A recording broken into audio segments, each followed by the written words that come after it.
సరే తీసుకుందాం. ఆయన అడ్వాన్స్ ఇచ్చాడు. సరేలే ప్రభా, నువ్వు కాసేపు బాగయ్యా, తక్కువగా వస్తుంది, నీకేం అర్థం కావట్లేదు, నీకు అసలు ఏం అర్థం కావట్లేదు, నేను తీసుకుంటాంటే వద్దంటావు, నేను తీసుకుంటాను వద్దంటావు, నువ్వు కలిసి నీకు అసలు అర్థం కావట్లేదు లోక పరిస్థితి, నువ్వు కాసేపు అలా ఉండు ప్రభా అని తీసుకున్నాను. డాక్యుమెంట్స్ రాపించాం, అగ్రిమెంట్ రాయించాను. అగ్రిమెంట్ రాయించి పెద్ద మోతుబారిలాగా ఆ కాగితం తీసుకొచ్చి మళ్ళీ మందిరంలో పరిచి ఆయన పరిచాడని ఇసుకే పరిచినట్లుగా మందిరంలో, ప్రభా స్థలం ఇచ్చినందుకు వందనాలు అంటుంది. స్తోత్రం. స్థలం ఇచ్చినందుకు వందనాలయ్యా, నువ్వు స్థలం ఇచ్చినందుకు వందనాలు అయ్యా, ఏమనుకో మాకయ్యా, నువ్వు ఇచ్చినందుకు వందనాలని ప్రార్థన చేస్తున్నా అట్లా అన్నారా. అప్పుడే కళ్ళు తెరిచాడు దేవుడు. నా ప్రార్థనలోనే కళ్ళు తెరిచాడు. అలా వెళ్ళి ప్రార్థన చేస్తూనే ఉన్నాను, కళ్ళు తెరిచాడు. ఇక చూపిస్తున్నాడు స్థలంలో ఏమున్నాయి, పరిస్థితులు ఏంటి అన్నీ చూపాడు. గుండెలు బ్రద్దలు పోయి బాదుకున్న ప్రభా, ఆయన అడ్వాన్స్ ఇచ్చాడు, డబ్బులు పోతే అని మళ్ళీ తీసుకున్నానయ్యా అని దేవుని దగ్గర ఏడ్చా, ప్రార్థన చేశాను. కోపులే. దేవుని మాట సత్యం, మన మాట అసత్యం, మన జీవితమే అసత్యం, మన జీవమే అసత్యం, తృణప్రాయమే, క్షణికమే. జ్ఞానం లేని మనుషులు దేవుని మాట వినలేము, మనుషుల మాట వింటాం, దేవుని మాట వినలేము, సొంత మనసు మాట వింటాం. కాబట్టి అలా ఉండకూడదు. ఒక్కసారి ఆయన మాట్లాడుతారు, జాగ్రత్తగా వింటే ఆశ్చర్యం. ఆయన చెప్పినందుకు చాలా శ్రమలు పాలయ్యాను. స్థలంలో వాళ్ళు చనిపోతారు అన్నాడు, మా బాములు చనిపోవాలి, ప్రార్థన చేస్తే తప్పించాడు. దేవునికి స్తోత్రం. కాబట్టి ప్రియమైన వాళ్ళారా, దేవుడు ఉత్తరం ఇస్తాడు. ఏమిస్తాడమ్మా? ప్రార్థన చేస్తే రెస్పాండ్ అవుతాడు. మనం అడిగితే ఆయన ఉత్తరం ఇవ్వలేనటువంటి దేవుడు, అంటే మాట్లాడలేని వారైతే మాట్లాడలేదు. ఇది మన దేవుడు మాట్లాడే దేవుడు. కాబట్టి నువ్వు అడిగిన విషయం వాట్ ఈజ్ వాట్, ఏది ఇది అవునా కాదా అంటే ఆయన అవును కాదని చెప్తాడు. ఏది చెప్పకుండా ఉండే దేవుడు. ఏది చెప్పకుండా ఒకసారంటే కొంతమంది పెద్దలు వచ్చి ఇర్మియా దగ్గర కూర్చున్నారంట. అయ్యా మా గురించి ప్రార్థన చేయి, మా అంతా పట్టబడింది, అందరూ బబులోనికి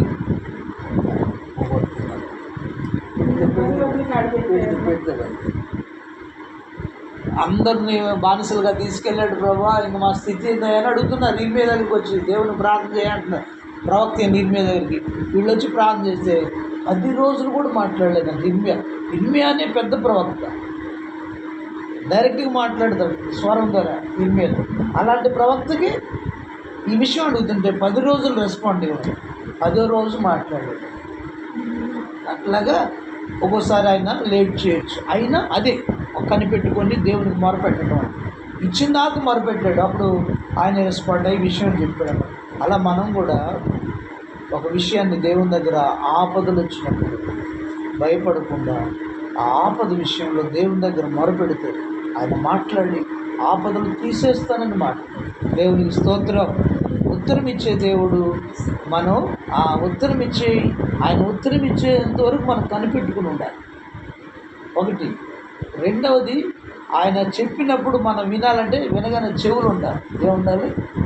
మనోనేత్రాలు తెరవబడ్డం అంటే చెవులు, ఆత్మకున్న చెవులు, ఆయన స్వరం వినగలిగిన చెవులు ఉండాలి. అందుకే లేఖనాల్లో ఏముందంటే ఆత్మ సంగములతో చెప్తున్న మాట చెవిగలవాడే వినుగాక. కాబట్టి దేవుని మాట వినాలన్నా కూడా మన చెవులు పరిశుద్ధంగా ఉండాలి, మన చెవులు పవిత్రంగా ఉండాలి. వినగలిగిన చెవులు, దేవుని మాట. లోక వార్తలు వింటాం, లోకంలో మాటలు వింటాం, అవి వింటాం, కానీ దేవుని మాట వినలేని చెవులు, పెడ చెవులు అంటారు. ఏం చెవులు? పెడ చెవులు ఉన్నాయి అంటారు. అదే అట్లనే ఆ చెవి అలాంటి చెవి అన్నమాట. ఇంకొక చెవి ఉందంట బైబిల్లో, దురద చెవులు అంటాయి. ఏం చెవులంట? వీటికి చెడ్డవే వినాలనిపిస్తుంది కానీ మంచి మాటలు వినలేవని అర్థం. కాబట్టి మంచి ఆ చెవి ప్రభా, నా వినగలిగిన చెవి, నీ స్వరం, నీ మాట వినగలిగిన చెవి నాకు ఇవే మనం ప్రార్థన చేసుకుంటే దేవుడు వినగలిగిన చెవిని, చూడగలిగిన కళ్ళు దేవుడే అనిపించేది. దేవునికి స్తోత్రం.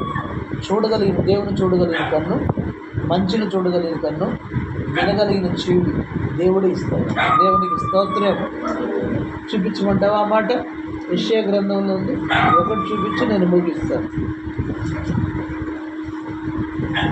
వినగలిగిన చెవి, చూడగలిగిన కన్ను యెహోవాను ఇస్తాడట.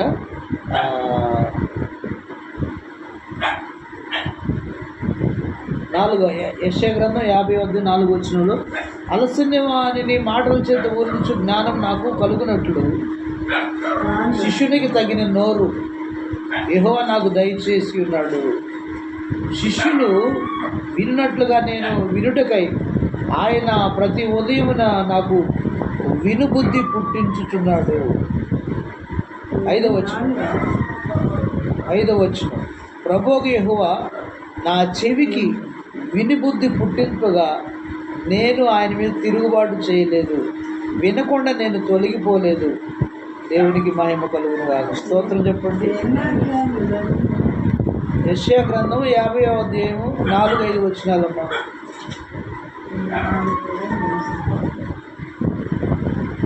రెండవ వచనంలో కూడా ఆయన అంటాడు, నేను వచ్చినప్పుడు ఎవడనూ లేకపోనేలా, నేను పిలిచినప్పుడు ఎవడో ఉత్తరం ఇవ్వకుండానేలా, నా చెయ్యి విమోచించలేంత కొరచైపోయినా విడిపించుటకు నాకు శక్తి లేదా, నా గద్దింపు చేత సముద్రం ఎండబెట్టుదును, నదులను ఎడారి చేయుదును, నీళ్లు లేనందున వాటి చేపలు కొంపు కొట్టి దాహం చేత చచ్చిపోవును, ఆకాశమును చీకటి కమ్ము చేయుచున్నాను, అవి గోనెపట్ట ధరింప చేయుచున్నాను. అలసిన వారిని మాటల చేత ఓడించు జ్ఞానం నాకు కలుగునట్లు శిష్యునికి తగిన నోరు యెహోవా నాకు దయచేసి ఉన్నాడు. దేవునికి మహిమ కలుగును గాక. స్తోత్రం చెప్పండి. చెవిగా నాకు చెవికి వినిబుద్ధి పుట్టించును గాక. కాబట్టి ఇంకొక చోట కూడా ఉంది లేఖనం, చూడగలిగిన కను వినగలిగిన చెవు యెహోవా యొక్క దానం అని. కాబట్టి జాగ్రత్తగా వింటే మనం మొరపెట్టినప్పుడు ఆయన మనకు ఉత్తరం ఇస్తాడు, నేను విడిపిస్తాను అంటాడు. లేకపోతే అది కాదు ఇది కాదు నువ్వు అడిగిన విషయాన్ని ఆయన నీకు తెలియజేస్తాడు. ఆ తెలియచేయాలంటే నువ్వు ఓపికతో కనిపెట్టుకుని యెహోవా యొద్ద ఓపికతో కనిపెట్టుకుని నువ్వు అంటాడు. ఎలా ఉండాలంట?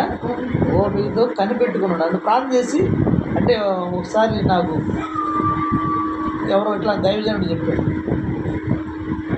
ప్రార్థన చేసిన తర్వాత మౌనంగా దేవుని దగ్గర స్తుతిస్తా కూర్చోవాలి, అప్పుడు ఆయన మాట్లాడతాడు. కాబట్టి ఒకరోజే చిన్న సాక్షి చెప్పి ముగిస్తాను. 4 స్నేహితులు వచ్చారు నా దగ్గరికి, ఉద్యోగం మానేస్తున్నారు. అక్కడ మాచర్ల మందిరంలో ఉన్నారు. వాళ్ళు వచ్చి నా గురించి బాధపడుతున్నారు, ఉద్యోగం మానేసి ఎలా బ్రతుకుతావు, ఏం చేస్తావు, పిల్లలు ఎట్లా బ్రతకాలి, మీరు ఆదాయం ఎట్లా అని అంటున్నారు. అంటే నేనన్నాను, దేవుడు మానుకోమన్నాడయ్యా, నేను మానుకున్నాను, నన్ను దేవుడే పోషిస్తాడు, నన్ను అధైర్యపరుస్తున్నారు, నాకు దేవుడు ఇచ్చిన ఆ ధైర్యాన్ని పిరికివాడుగా చేస్తున్నారు మీరు అని చెప్పేసి అన్నాను. అని సరే అందరూ 10 మంది వచ్చారు, 10 మంది కూర్చోమన్నారు. మందిరం అందరూ కూర్చున్నారు, అందరూ దేవుడు నమ్ముకున్నారు. సరే అందరూ ప్రార్థన చేయండి, తలా 5 నిమిషాలు ప్రార్థన నా గురించి. ప్రభువా నువ్వు నేను పిలిచావంట, ఈయన ఉద్యోగం మానేసి వచ్చాడు, ఈయన స్థితి ఏంటో, మరి ఎలా బ్రతుకుతాడు అని దేవుడిని అడగండి.